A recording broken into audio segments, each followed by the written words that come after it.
അടുത്ത ചൊവ്വാഴ്ചയായിരിക്കും ശിക്ഷ വിധിക്കുക. 14 പേർ കുറ്റക്കാരാണ് എന്ന് കോടതി കണ്ടെത്തിയ പശ്ചാത്തലത്തിൽ അടുത്ത ചൊവ്വാഴ്ച ഈ 14 പേർക്കുള്ള ശിക്ഷ കോടതി വിധിക്കുകയും ചെയ്യും എന്നുള്ളതാണ് ഏറ്റവും പുതിയ വിവരങ്ങൾ പുറത്തുവരുന്നത്. അടുത്ത ചൊവ്വാഴ്ച ആണ് കോടതി ഇവർക്കുള്ള ശിക്ഷ പ്രഖ്യാപിക്കാൻ പോകുന്നത്. ഇപ്പോൾ വിശദാംശങ്ങളുമായി നവമി ചേരുന്നുണ്ട്. നവമി, ഇവർക്കുള്ള ശിക്ഷ ഉടൻ എന്നാണ് വിധിക്കുക? ജനുവരി 3 എന്നാണ് അറിയാൻ സാധിക്കുന്നത്. എന്താണ് വിവരങ്ങൾ?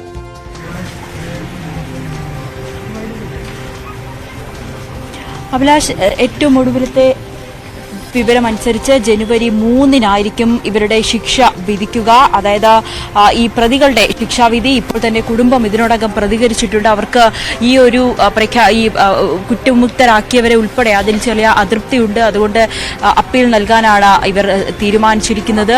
പാർട്ടിയുടെ കോൺഗ്രസിന്റെ പൂർണ്ണ പിന്തുണ കുടുംബത്തോടൊപ്പം ഉണ്ടാകുമെന്ന് കൂടിയാണ് അല്പസമയം മുമ്പ് ഹൈബി ഈഡൻ MP ഉൾപ്പെടെയുള്ളവർ പ്രതികരിക്കുകയും ചെയ്തത്. എന്തായാലും ഈ പ്രതികൾക്ക് എന്തെങ്കിലും പറയാനുണ്ടോ എന്ന് കോടതി ചോദിച്ചിരുന്നു. അതിൽ ഈ പ്രതികളെല്ലാം തന്നെ കുടുംബത്തിലെ പ്രാരാബ്ദങ്ങളായിരുന്നു കോടതിക്ക് മുന്നിൽ പറഞ്ഞത്. പ്രായം ചെന്ന മാതാപിതാക്കളും കുട്ടികളുമുണ്ട് എന്ന് പറയുന്നുണ്ട്. 18 വയസ്സിൽ ജയിലിൽ കയറിയതാണെന്ന് 7ാം പ്രതി അശ്വിനും പറയുന്നുണ്ട്. പട്ടാളക്കാരനാകാനാണ് ആഗ്രഹിച്ചത്. വീട്ടുകാരെ 6 വർഷമായി കാണാൻ കഴിഞ്ഞിട്ടില്ല. ഡിഗ്രിക്ക് പഠിക്കണമെന്ന ആഗ്രഹമുണ്ട്. അമ്മ രോഗിയാണെന്നും കൂടി ഈ 8ാം പ്രതി അശ്വിൻ കോടതിയിൽ പറയുന്ന സാഹചര്യമുണ്ടായി. പക്ഷെ വളരെ വൈകാരികമായാണ് 15ാം പ്രതി കോടതിയിൽ പ്രതികരിച്ചത്. കൊലപാതകത്തിൽ പങ്കില്ല എന്നുള്ളൊരു വലിയ വൈകാരികമായിട്ടുള്ള കരഞ്ഞുകൊണ്ടാണ് കോടതിയിൽ പ്രതി പറഞ്ഞത്. കൊലപാതകത്തിൽ പങ്കില്ല, ജീവിതം അവസാനിപ്പിക്കാൻ സഹായിക്കണം, വധശിക്ഷ നൽകണം എന്നൊക്കെയാണ് 15ാം പ്രതി പറഞ്ഞത്. അതൊരു വൈകാരികമായിട്ടുള്ള പ്രതികരണമായിട്ടാണ് നമ്മൾ കണക്കാക്കേണ്ടത്. അങ്ങനെ എന്തായാലും ഈ ഏറെ കോളിളക്കം സൃഷ്ടിച്ച പാർട്ടിയെയും സർക്കാരിനെയും ഒക്കെ വലിയ രീതിയിൽ പ്രതിരോധത്തിലാക്കിയ പെരിയ ഇരട്ടക്കൊലപാതക കേസിലെ അതിൽ പ്രതികൾ കുറ്റക്കാരാണെന്ന് കണ്ടെത്തിയിരിക്കുന്നു. 1 മുതൽ 8 വരെയുള്ള പ്രതികൾ, ഒപ്പം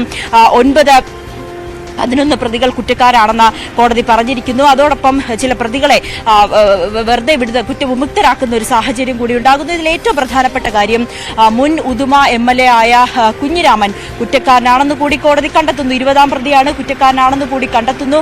അത് ഏറെ നിർണായകമാണ്. ഈ പ്രതിയാക്കപ്പെട്ടവരെല്ലാവരും തന്നെ പാർട്ടിയുടെ പ്രവർത്തകരും, പാർട്ടിയുടെ സജീവ പ്രവർത്തകരും, ലോക്കൽ സെക്രട്ടറിമാരടക്കം, ഒപ്പം ബ്രാഞ്ച് സെക്രട്ടറി അടക്കം പാർട്ടിയുടെ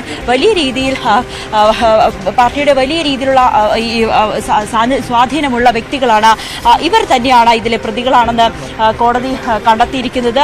1 മുതൽ 8 വരെയും, ഒപ്പം 10, 14, 15, 20, 21, 22 പ്രതികളാണ് കോടതി കുറ്റക്കാരാണെന്ന് കണ്ടെത്തുകയും ചെയ്തിരിക്കുന്നത്. 10ാം പ്രതി T. രഞ്ജിത്ത്, 14ാം പ്രതി മണികണ്ഠൻ, 21ാം പ്രതി രാഘവൻ വെളുത്തോളി, 22ാം പ്രതി ഭാസ്കർ വെളുത്തോളി എന്നിവരെയാണ് പ്രധാനമായും കോടതി കുറ്റക്കാരായി കണ്ടെത്തിയിരിക്കുന്നത്. ഇതിൽ 20ാം പ്രതി മുൻ ഉദുമ MLA KV കുഞ്ഞിരാമനും കുറ്റക്കാരനാണെന്ന് കോടതി കണ്ടെത്തുകയും ചെയ്തു. എന്തായാലും ഈ വെറുതെ വിട്ട ഈ കുറ്റവിമുക്തരാക്കിയ പ്രതികളെ അവർക്കെതിരെ അപ്പീൽ നൽകാനാണ് കുടുംബം തീരുമാനിച്ചിരിക്കുന്നത്. ഇതിൽ ചില അതൃപ്തിയുണ്ട്. ഇവരെ തന്റെ മക്കളെ കൊലപ്പെടുത്തുന്നതിന് ഇവർക്ക് പ്രധാന പങ്കുണ്ടെന്ന് CBI കണ്ടെത്തിയതാണ്. പ്രതിപട്ടികയിൽ ചേർത്തവരാണ്.